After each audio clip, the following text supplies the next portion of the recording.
Welcome to the Great Girlfriends podcast, where we discuss life, love, laughter, and everything in between. I'm your host, Sybil, and I can't wait for you to hear all of the Great Girlfriend magic on today's show. So without further ado, grab something great to drink, grab your pen and your paper, and get ready for this week's episode. Enjoy! Let's show some love. Let's start out with, who's my first power broker? Joy Brown! Go Joy, go Joy, go Joy, go Joy, go Joy. Hey! All right, we're gonna bring up our next power broker, Rahquel Purcell. Hey, hey, hey! Come on up, come on up. And last but not least, our final power broker today, Tiffany R. Warren. What about your friends? Come on, girl. I'm messing with Tiffany. Okay, ladies.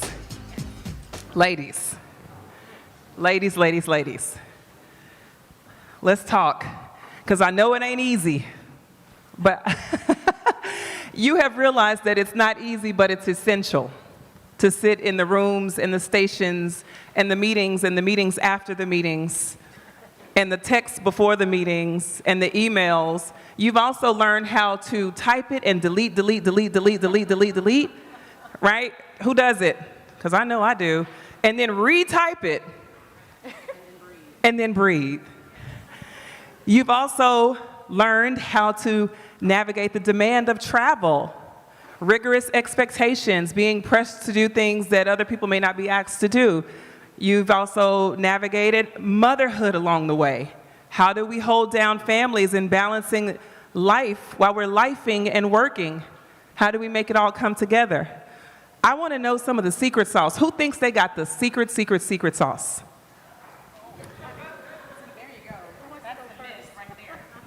There it is. Let's do it. Yeah, there's the myth right there. So hi, everybody. The energy in this room, can I just say, it is giving me life. It's fantastic. But listen, you can have it all, but not all at the same time. We have to let go of this myth of a fairy tale. It's not real. You are on a journey. And if you are comfortable, you aren't doing anything special. You and everyone around you, Rahquel. right? Breakthrough is... Rahquel, panel's over. Okay. Panel's over. My time. You aren't doing anything special if you're comfortable. Correct. I have to say I agree wholeheartedly with that. Yes. Okay, as you were, I'm sorry. No, I mean, no, and I'll share the space with the other panelists, but I mean, that's it. So oftentimes what I find is people are in the pursuit of, that makes me, a little nervous or a little uncomfortable. I would say lean in, authentically, lean in with data, with information. I would even suggest prayer, but lean in, right? Lean in, because that's where magic happens. That's where you stretch. You think about what happens when you're trying to lose weight. You lift muscles. You are sore, right? Breakthrough does not happen when you're comfortable. Yeah, I'll add to that.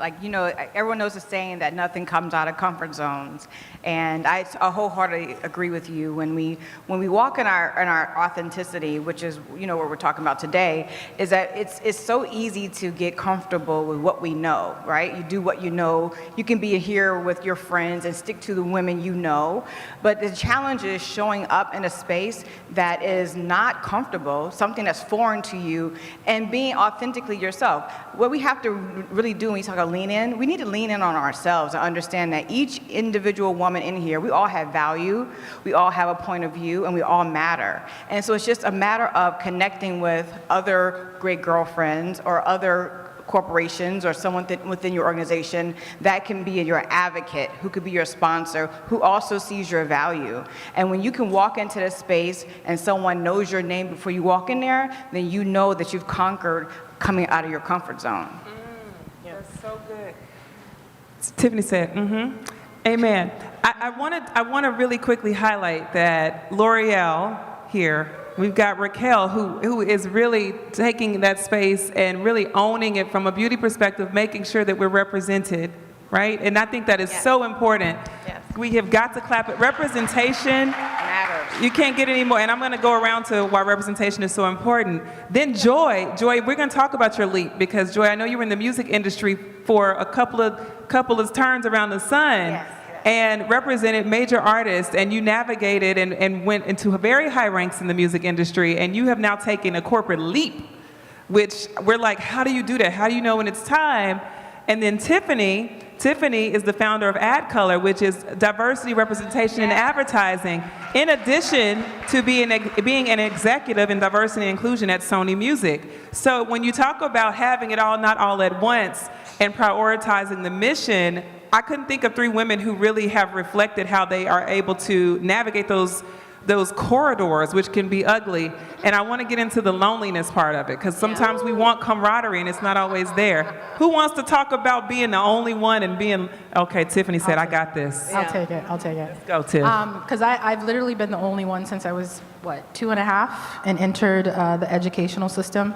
But I just want to backtrack a little bit in terms of a system that I use and that I want to gift to the great girlfriends. And I've said it before, but one of the things that helps me get through, particularly when I'm making great leaps and bounds or I'm suffering particular trauma in my life, is I think about this system that I was given actually at Essence, Women Shaping the World, which is really a conference that was a precursor to so many conferences that we see today, so I want to give them their flowers. But I was there, and a speaker talked about, in life we suffer good and bad trauma. So trauma is both good and bad. So good trauma is getting married, bad trauma is getting married.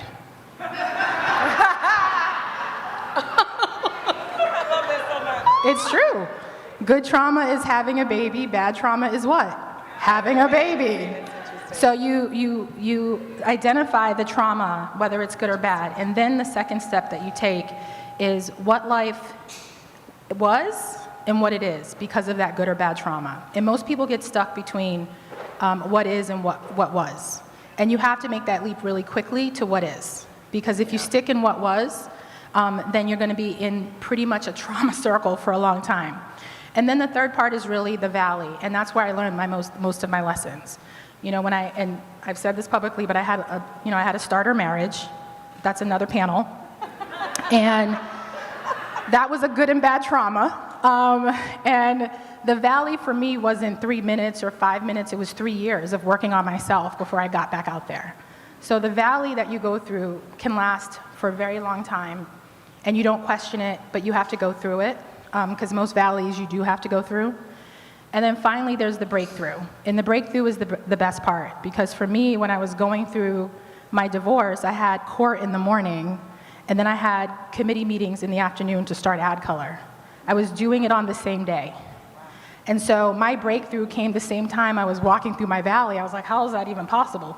But I give you that because that's what's helped me, particularly when making, big leaps in my life or trying to help others to get unblocked from this space that typically, when I talk to them, what I identify is that they're still in what was. Like he was, or they were, or my boss was. When you talk about was, that's the past. And so this has helped me move forward in so many different ways, and to also handle being the only one, and understanding that sometimes that's good to be the only one, but also it's also not good. And then how do I think about what the reality of the situation is and what it was, and then just get really focused. And then the valley is where I learned the lessons on not just being the only one in the room, but teaching others to understand that I'm the only one. And that's what I made a career of doing, is making people understand the sensitivity and empathy towards people who are the only one, but may have that idea that may change your world or change your company. That's so good, Tiffany. Thank you for that. Thank you. And I also want to get into your leap, because we can't forget that you also leaped as well from Omnicom over to Sony after a couple turns around the sun. Couple years.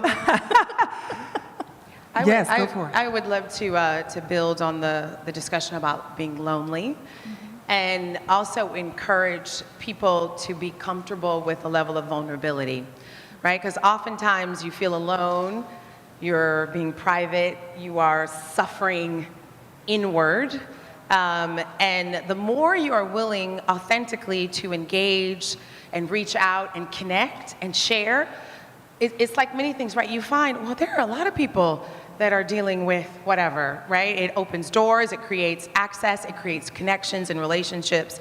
And so I might be the only black girl in the room, but then I find some other Wolverines in the room who went to University of Michigan, right? Woo, woo, go blue. Right? Or I'll find, there are multiple elements in which you can connect. And it can change and reshape your experience for that situation and for that moment. So y'all know I'm all about giving you the absolute best solutions that I'm using on a regular, real-time basis. Well, I have been happily cooking in the kitchen with HelloFresh. Here's what I love. There's so many ways that you can prepare a meal for your family, but time is an issue. Ingredients are an issue. Flavor can be an issue when you're preparing meals for like 4 people, in my case. And with HelloFresh, I feel like my time is considered because you've got short meals. Flavor is considered because you have so many just really delightful meals. There's so many varieties of flavors and cuisines. And then ingredients, because you're getting fresh foods, fresh ingredients delivered right to your door. I'm super happy because since we've been using HelloFresh, my kids are now kind of expanding their palate a bit, right? Because they now have experience with certain ingredients that they never tried before. And they understand how to prepare some of the basics like cooking rice and seasoning meats and grilling vegetables. So we're kind of getting like a small cooking class in a box. And quite frankly, it's been a lot of fun. It's been a lot of fun to see them learning and loving food in the way that they have. So thank you, HelloFresh, for being my cooking class and for being my meal solution and for making my kitchen such a really great place to be in. So I would love for each one of you to enjoy the same experience that I'm having of getting together in the kitchen, learning fresh cuisine, new meals, and just exploring foods in a different way with your family by getting your own HelloFresh order going. Go to hellofresh.com/girlfriendsfree and use code girlfriendsfree for free breakfast for life. 1 breakfast item per box while subscription is active. That's free breakfast for life at hellofresh.com/girlfriendsfree with code girlfriendsfree. Do not miss out on America's #1 meal kit. Go and get that free breakfast for life as long as your subscription is active and enjoy your kitchen thanks to HelloFresh. So I have found that expands, right, the impact that I can make and just how I feel in those situations. I am an extrovert. Anybody that knows me, I get energy from people. That's what it means, actually. It doesn't mean that you necessarily want to be the center of attention. But so when I'm tired, I get up from my desk and I go walking and I start talking to people, right? I want to interact with people. Actually, it's funny I said that, right? When I sat down, I was like, the energy in this room, yes. Right? And so I pull from that naturally. So an element of also knowing yourself, where are your safe spaces and where are the places that you need to push, again, outside of your comfort zone and challenge when you feel lonely, right? And then having a support system, because let's be real, there is an element, a physical element. And my husband and I, we celebrated 25 years of marriage this year. Thank you, but that is a journey. I love that. I love that. It's a gift. It's a journey, right? It's a journey. But having a partner or partners, Mickey often talks about, right, your circle. Your celebration circle. I hope you all had the chance. I don't know if that came up today, but the celebration circle, absolutely, right? We need those people in your life that when you see them, they give you that smile, they give you that love. My son called me yesterday and he was like, "Mommy," he's in college. He was like, "I need to have dinner with my mommy."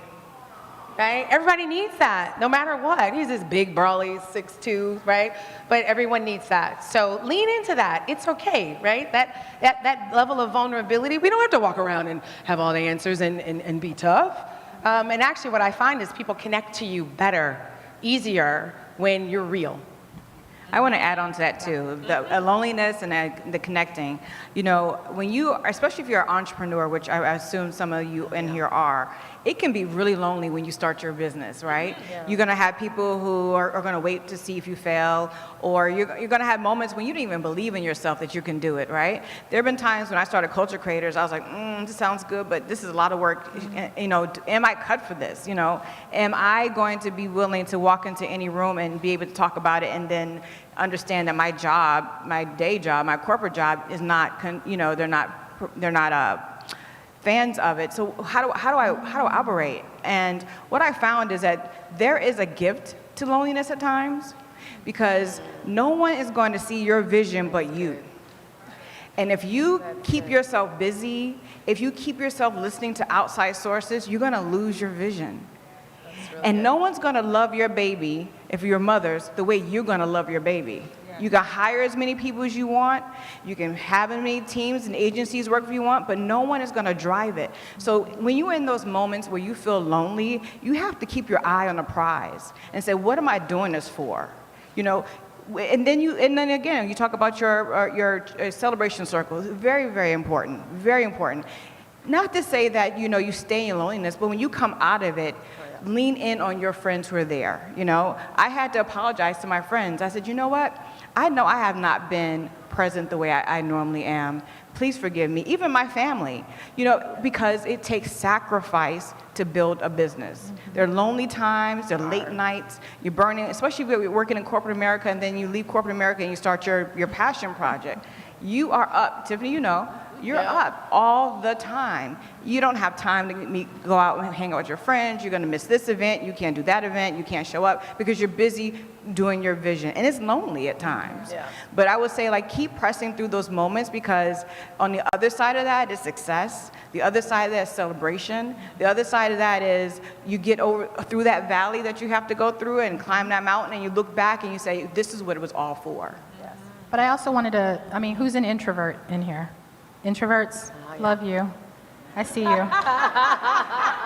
I'm actually, surprisingly, an introvert. Nobody believes that. Literally nobody believes it. But I actually get devastatingly tired when I'm around too much people. This is the truth. And I think about, even ad color, there's like 1,200, 1,300 people who are all shooting this energy at me. And I literally end the day with back spasms. And I actually retreat to get my energy. So I wanted to shout out the introverts, the ambiverts, and the extroverts, because it takes all of us. Wait. What was the second one? So ambiverts are people that are both introverted and extroverted. That's me. Who are the ambiverts? Who are the ambiverts? Okay. Yeah, I'm going to say Okay, there we go. Yeah. And so I do come alive when I do panels and I do something social, but you'll see me, they'll be like, where's Tiffany? I'm dipped. I'm already in the bed. And I do that at my own event, which is crazy. Everybody's looking for me, and I'm already in the hotel with the slippers and a glass of, red Cabernet, and everybody else is at the after party. But I say all of that because I know myself. And I think my world changed when I found out or decided, because we haven't talked about the T word yet, but therapy. I wanted to sort of know more about myself. And I got through therapy, and I'm still doing it, but really owning that I'm an introvert, even though the things that I do are very extroverted, whether it's my job at Sony Music or with Ad Color or, my mentors or different celebration circles that I have. I retreat. That's what I need. So don't be afraid to really identify who you are. Yes. And that's the way you're going to respond to loneliness. Like when the pandemic happened, people were literally freaking out because they weren't going to be able to go to events, and I was running one, so I freaked out for a different reason. But then I paused and I was like, I don't know how long this is going to be, and it turned out to be a long time, but it was such a gift. At least for introverts. It was like, no pressure to dress up, and I know, and again, I say, my prayers, and, there was a lot of loss, obviously. And so I don't want to be glib about it, but I'm just speaking generally that through all that horror and all the things that went on, there were gifts that were given to us. And even coming in here, how happy everyone was to see each other. So I do think that loneliness now has taken on a different meaning for a lot of people. At least for me, I now know how to manage it, and manage it with the kind of personality type that I have. That is so good. Okay. I got questions from our Facebook group, and one of the major questions was about how do you know when to stay? Right? How do you know when to stay and journey through the next chapter at a company or in a position? And then how do you know that it's time to leap? Who's in the middle of that question? If your boss is in the room, don't raise your hand. But if you out here by yourself today, who's wondering, like, how do you know? Yeah. And I have a good one. Okay, I have a good one. How do you know? Tell us. So my line leaving was, I'm not leaving Omnicom because I don't like it. I'm leaving because I love it. Because I knew it was time for me to move on and to provide an opportunity for the next generation of diversity leaders to stand in what I created and then go somewhere else and be challenged. And just the recognition of that is really, really difficult because there's ego wrapped into it. It was like I was synonymous with this company. I spent 11 years. It's given me so much. But I really meant what I said when I said, I'm not leaving it because I don't like it. I actually love you guys. Like, literally, it broke my heart. But I also have dreams, and as a CDO, often people overlook your dreams because you're helping build theirs. And so I centered myself. I said, what do I want? And I recognized that I had put in place something really special there that would last far beyond me, and that it was okay to leave. And so that's the way I looked at the change, was actually loving the company that you're leaving. Everyone has a different story, but that was mine. Yes, that's so good. Joy, congratulations on your new leap as well. Joy Thank just took on a new you. position. Thank Very you. good, yes. So my leap is relatively new. I have been at Atlantic Records for 21 years, since I was 2. And, the position that I had was one that I kind of created for myself. So I was in my own lane, kind of, working, towing the corporate line. I built culture creators while I was in this position. And what I realized is that I was in my comfort zone for a very long time. And what happened is that I'm a creative being, so I need to stay building things and creating things, and that's what happened. I didn't realize that, but I built culture creators because I had grown complacent, And so I put my energy and my creativity into building a company, which is a blessing. I'm not knocking it at all. But I realized I was in my comfort zone. We talked about that, right? And so for me, leaving was a very hard decision because I had grown up in this organization. I got married, got divorced, had children. These people were family. And I knew that if I was leaving, it had to be right. It had to be something that could uplift me, but also I can bring my company with me on my back, because I had made up my mind that no matter where I was going, even the company, even at Atlantic, that if they gave me a choice to either do my day job or build culture creators, I was prepared to leave because I was compassionate about what I was building. And so this company that I'm at now, it's no secret, they courted me 5 years ago. And I was like, it wasn't right. And I said, I'm not leaving family for something that's not right. And I just trusted my instinct. And I remember I was getting ready to do our awards brunch, which is an undertaking because we were going to do it a hybrid event, and then we decided to do in person and turned it around in 4 weeks. So when I tell you, it was a full-time job to invite 450 people, to bring in sponsors, to get, cameramen, all this kind of stuff to turn around in 4 weeks. I was just focused, right? They called me, and I was like, I blew it off. I was like, they want the same thing. And then something, a little ear said, listen to what they have to say. And I flew out to LA, and I sat down with the CEO, and as we were talking, and I was authentically myself for the first time in a conversation in a long time, because for me, I felt like I had nothing to lose, because I have my family here, right? I said, I'm gonna, let me put out what I really, really want and see what comes back. And so I said, it has to be this, it has to be that, and this is how I work. And I told them exactly how I had to work. And they turned around and looked at me and they were like, she's it. And I would tell you, during the course of dinner, by the time dessert came, I don't know, God came to me, he said, you're home. And to sit there amongst strangers, to be authentically myself, unpack who I was and be comfortable, and for them to say, we see you, we value you, well, it was like, it was no decision. It was no decision to make there. And so it was very, very challenging. I'm 2 weeks in, I'm still learning. 2 weeks in, y'all, 2 weeks today. Well, give it up. Come on, y'all. She's going to need all of our cheer along the way. Very fresh. But even still that, you said for the first time, you were able to just be you in a conversation and trust. There's an intuition there, a knowing that you are enough. Yeah. That being you is, that people deserve to know you, Joy, the woman, and all the other stuff will come along with that, the accoutrements. And let me speak to that. To be in a place where you are comfortable knowing that you are enough. Yeah. I know we can all be honest here, right? We struggle with that. And it took me a while to get to that point where I could walk into a room and say, you know what, I'm like Tiffany, I'm an introvert, extrovert, Sometimes I want to be in the club and partying, sometimes I want to be by myself at home with my kids.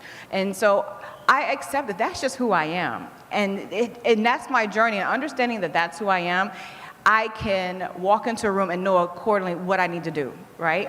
Because one, I made up my mind that I'm going to be a better person at networking. People will not believe me, but I am not good at networking. I'm going to come into the room, be with people who I know, say hi to who I want to say. And so, you know what? When I walk into a room, I say, my goal is when I walk in here today, I want to meet 2 new people. Not a lot, just 2. Because that's taking me out of my comfort zone, right? Anybody can do that. So my challenge for you ladies today, if you are one who like to operate in your comfort zone and stick to your own circle, don't leave here without meeting 2 new women today. All right? You see that? That's your goal today. Walk away, 2 new people outside of your circle, outside of what you do, 2 new people, and connect with them after that, because you just never know who knows somebody, and next thing you know, you're doing business together. That's right. It's true. That is true. Can I jump Facts. in? Absolutely. I really, the one thing as I listen to everyone, I just want to relieve us of the precision of knowing exactly what to do. Thank you, Rahquel. Right. Thank you. Yes. No, because it's a journey, right? So she, had the faith and leaped, and she jumped on the plane and went, and then, right? And so it was a journey, it was a process, and as she was there, she was leaning in more, and she was like, hey, I don't have anything to lose, let's see how this goes. So I just really want to relieve us of this precision, like, I have to know exactly, I have to know precisely, right? No, you will not. So I was at Procter & Gamble for 23 years, and I left. L'Oreal had stalked me for 4 years. Wow. And I had told them no 3 times over those 4 years. And I actually said to the man, I said, I really am flattered, but I would like to announce that this is the 3rd and final no. I did that, yes. I did that. And that same week, so my husband, we're in completely different fields. My husband is a football coach. Rutgers called my husband Jersey the same week. We're in Cincinnati, Ohio. What are the odds? Wow. Right? I got L'Oreal on my trail. Rutgers calls my husband. So what did I do? I called L'Oreal back and said, well, You're like, hello, can I speak to L'Oreal? just kidding. Hello. Let's see what you're talking about. I love it. And then my story was very similar to Joy's, right? Because at this point now, right, ball's in my court. What do I have to lose, right? So I put it all out on the table. The process took 9 months, by the way, so not a quick and easy process. Again, 23 years, right, with Procter & Gamble. And so, here I sit. So it's just, there's a process. And this thing about like being comfortable, being uncomfortable. But leaning into that and committing and knowing that there are lessons and insights from that journey, right? You have to be pruned. There are things we need to learn. And my daughter is 23, and because her mama is in this position, right? She calls me for everything, and I'm like, chick, there are some things you got to experience, right? And like your mama can coach you through all of these. Like some you really have to bump your head. Right? And there's We never want to bump our stuff. head either. We always want to make it smooth. That's right. We don't want to bump our head. There's some good stuff in when you bump your head. So, Okay. I know that's counterintuitive. It's No, it's not it's so good, but you know what it is? I think, and I want to ask this question because this also came up. I thought it was a great question, and it was from someone who's in mid-level management from our Facebook group, and she said, "How do you know that you're getting scraps from the table versus how do you know you're getting like how do you know?" You know, when you feel like you're siloed and you're uncertain, how do you know if you're getting scraps or if you're actually getting, you know, the breast meat of chicken?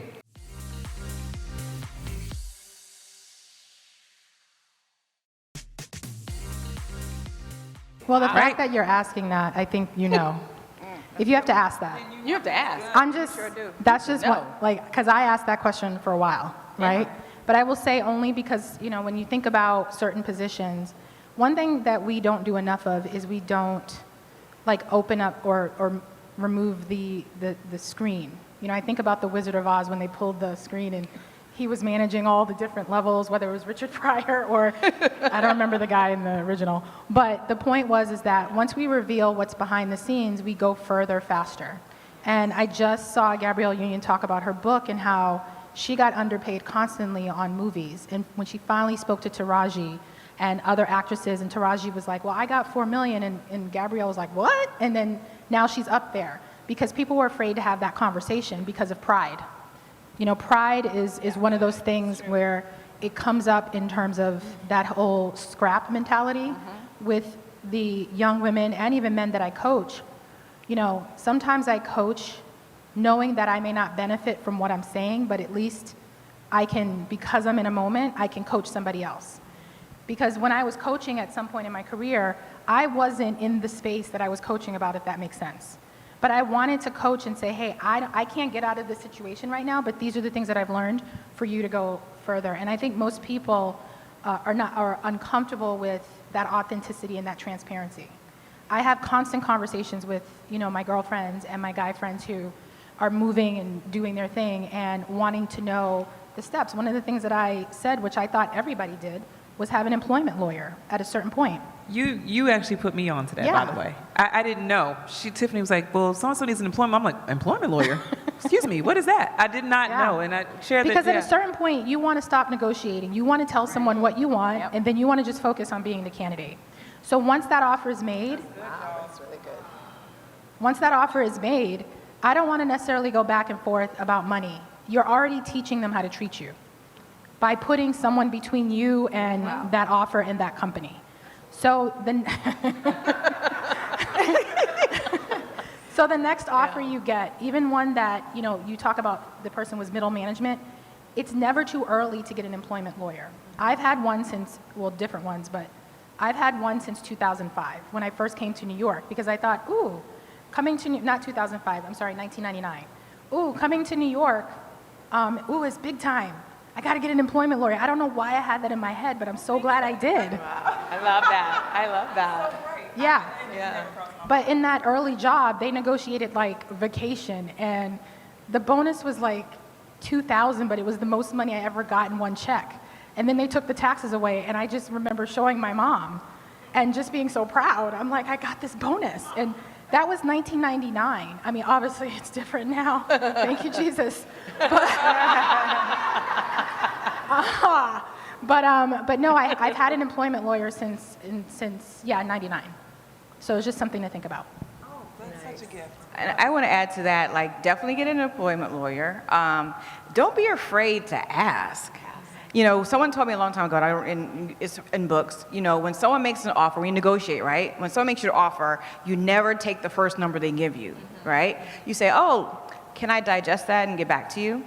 And then you go back and you counter offer, but let me lean in on this. So Tiffany, I'm gonna go back to us in LA. Tiffany and I was part of this little program we did, empowering women. And at the dinner, we talked about our value. Like, why don't we talk to one another about how much we make? That's so taboo, right? And you know what?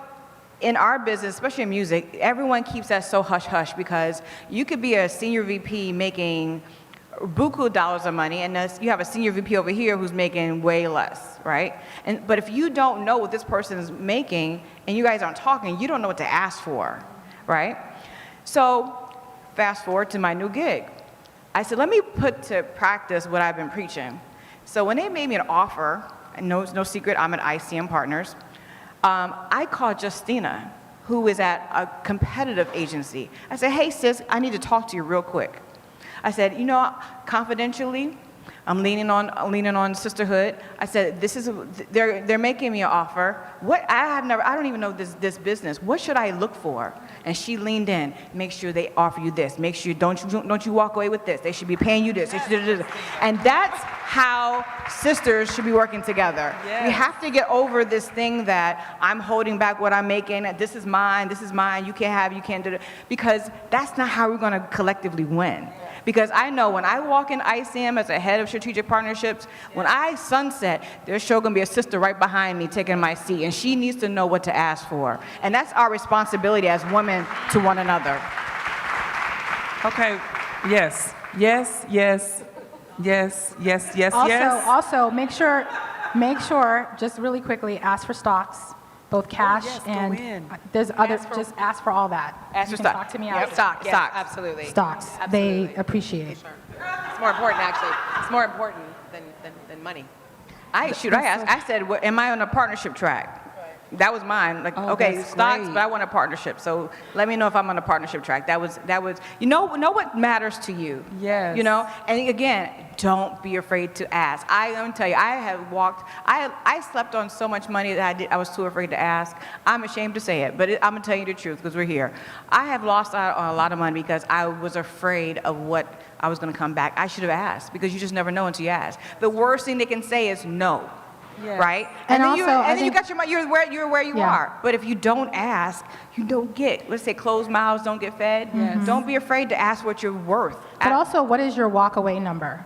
Because in roles, I've had a walk-away number, meaning they offer me a number and I walk away because it's not the number good. that I want. So it's what's your walk-away number, and then what's your will you have my business cards ready number? Like, there's a particular number that you hear, and you're like. I like that. And then you go like historically deaf. You're like, I don't think I heard what I heard. You're like, but I think for people in this, when you reach the C-suite, people are treated a certain way and there's a certain expectation. But often we're second citizens in the C-suite. So, I did something pretty crazy at the time. I went on CNBC and I just was very vulnerable and transparent about how CDOs are underpaid. And yet they're so strategic, they're so important, they're such an important part of C-suite, and yet they're treated very much like second-class citizens. And I can't tell you how many letters I got back that said people were able to renegotiate because of that clip. So when you talk about transparency, I may not even know the people that I help when I say stuff like that. Like, hopefully the stuff that each of us have said today allows you to walk in your truth and renegotiate or walk away. Like, right. you have both those options. Right now, the talent that looks like us, it's a talent palooza. Yeah. So just FYI, get yours. And you're not moving for a job, right, for that position, right? It's for the next 2 or 3. So also include that when you are moving and negotiating, right? It's not just about that specific position. There has to be a trajectory, right? So when I joined L'Oreal, we talked about me being the COO, right? That was 5 years ago. Wow. Yes, absolutely. Absolutely. All right. I know, right? Like, we could go all day, but then y'all would be so, I'm just so grateful for all that you share. Can we please give a big old round, because somebody's looking up an employment lawyer right now. Somebody's preparing 5 positions out. Really quickly, before we rush, don't be giving me the Oscar music, really. I want one I am statement from each of you. Joy, I am.